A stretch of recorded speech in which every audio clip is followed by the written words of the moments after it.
નમસ્કાર, અમારી news channel news for Kathiawad ને લાઈક કરો, શેર કરો અને સબસ્ક્રાઇબ કરો. News for Kathiawad. નમસ્કાર. કેટી પંડ્યા, સંચાલક noble school, trustee noble university Junagadh.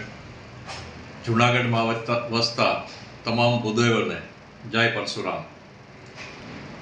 Parshuram દાદાનો પ્રાગટ્ય દિવસ નજીક આવતો જાય છે અને દરેક ભૂદેવોમાં એ દિવસને ખૂબ જ સુંદર રીતે ઉજવવા માટે જુદી જુદી પ્રકારની તૈયારીઓ પણ થઈ રહી છે.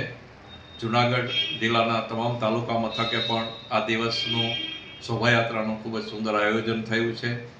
જુનાગઢ સ્થાનિકમાં પણ જુદા જુદા સંગઠનો દ્વારા પણ આ દિવસને ભવ્ય રીતે ઉજવવા માટે તડામાર તૈયારીઓ ચાલી રહી છે.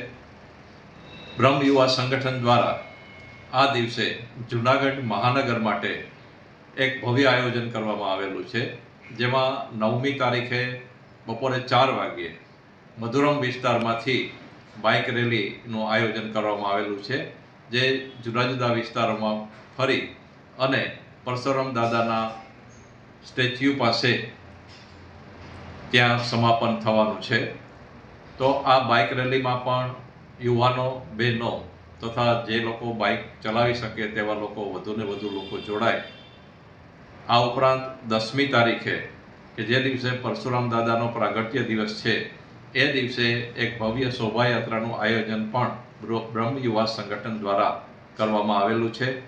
અને આ શોભાયાત્રાની શરૂઆત બપોરે 4 વાગ્યે જાગનાથ મંદિર ખાતેથી થનાર છે અને તેમની પૂર્ણાહુતિ જુદા જુદા રૂટમાંથી પસાર થઈ અને ભૂતનાથ મંદિર ખાતે થનાર છે. તો આ ભવ્ય શોભાયાત્રામાં આપણે સપરિવાર જોડાય અને આપણી બ્રહ્મ સમાજની એકતાનું પ્રદર્શન કરાવીએ અને તે દિવસે આ આપણા ઈષ્ટદેવના જન્મોત્સવને ખૂબ જ સુંદર રીતે ઉજવણી કરીએ. અને પૂર્ણાહુતિ બાદ બ્રહ્મ ભોજન પણ ત્યાં રાખવામાં આવેલું છે, જેનો લાભ પણ દરેક ભૂદેવો લે એવી આજના તકે આપ સર્વે પાસે અપેક્ષા. જય પરશુરામ.